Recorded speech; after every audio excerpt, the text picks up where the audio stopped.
वालेकुम वरहमतुल्लाहि वबरकातुह। बिस्मिल्लाहिर्रहमानिर्रहीम। अल्हम्दुलिल्लाहि रब्बिल आलमीन व सलामुन अलल मुरसलीन। आज मैं आप लोगों के लिए बीफ की खीरी की रेसिपी लेकर आया हूँ। मसाले वाली भुनी हुई, बहुत ही ज़्यादा लजीज और टेस्टी है। ये आप एक बार बना के खाएँ, फिर कमेंट करके मुझे बताएं आपको कैसा लगा। आप लोग मेरे चैनल पर नए हैं तो चैनल को सब्सक्राइब कर लें और बेल आइकन को क्लिक कर लें ताकि नोटिफिकेशन आपको मिल सके टाइम पर। अब आगे चलते हैं, रेसिपी को देखते हैं। कुकर के अंदर हमने प्याज डाल दिया, खीरी डाल दिया 1 किलो, नमक 1 चम्मच डाल दिया है। इसके अंदर 2 चम्मच अदरक लहसुन का पेस्ट डाल दिया है, 1 चम्मच लाल मिर्ची डाला, 1 चम्मच हल्दी डाला। अभी इसके अंदर हम ऑयल डाल रहे हैं, 50 ग्राम ऑयल डाल दिया है। इसमें पानी हम बिल्कुल ऐड नहीं करेंगे। इसका ढक्कन लगा को, सीटी लगा को गैस पे चढ़ा दिया है।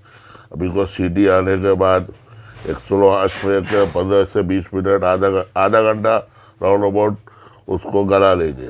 देखिए उसके गलाने के बाद हमने खोला है, कितना अच्छा आगे हो गया है ये।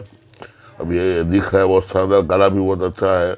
अभी इसको अच्छे से पानी खुश्क कर लेंगे, जो पानी खीरी का छूटा है ना।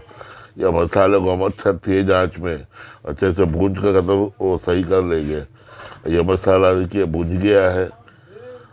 अब इसके अंदर हम 1 चम्मच गरम मसाला डालेंगे। ये काली मिर्च हमने डाला था, अब गरम मसाला डाल रहे हैं। और 1 चम्मच इसके अंदर ये ज़ीरा पाउडर थोड़ा सा, आधा चम्मच डालेंगे। ये डाल के अच्छे से मिक्स कर लेंगे। अभी इसके अंदर हम दही डाल रहे हैं, 50 ग्राम दही हमने डाला है और इसको डाल के अच्छे से मिक्स कर लेंगे। आप चाहे तो बगैर दही का भी इस्तेमाल कर सकते हैं, दही इसमें ज़रा अच्छा क्रीमी टाइप का हो जाता है और चपाती के साथ और चावल के साथ खाने में अच्छा लगता है, हजम करने में भी आसानी रहती है। अब इसके अंदर ये देखो हमारा रेडी हो गया है। अब इसको हम कोथिंबीर के साथ गार्निश कर रहे हैं।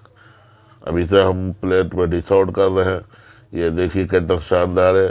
चैनल को सब्सक्राइब कर लीजिए और अपने लोगों के साथ आगे शेयर कर लीजिएगा और उस बेल आइकन को ज़रूर क्लिक करिए। देखिए कितना बेहतरीन दिख रहा है आप लोगों को। आप लोग ये टेस्ट करिए, बहुत अच्छा है। चैनल को सब्सक्राइब करिए। नेक्स्ट वीडियो में फिर से मिलते हैं दूसरी रेसिपी के साथ इंशाअल्लाह। अल्लाह हाफिज़।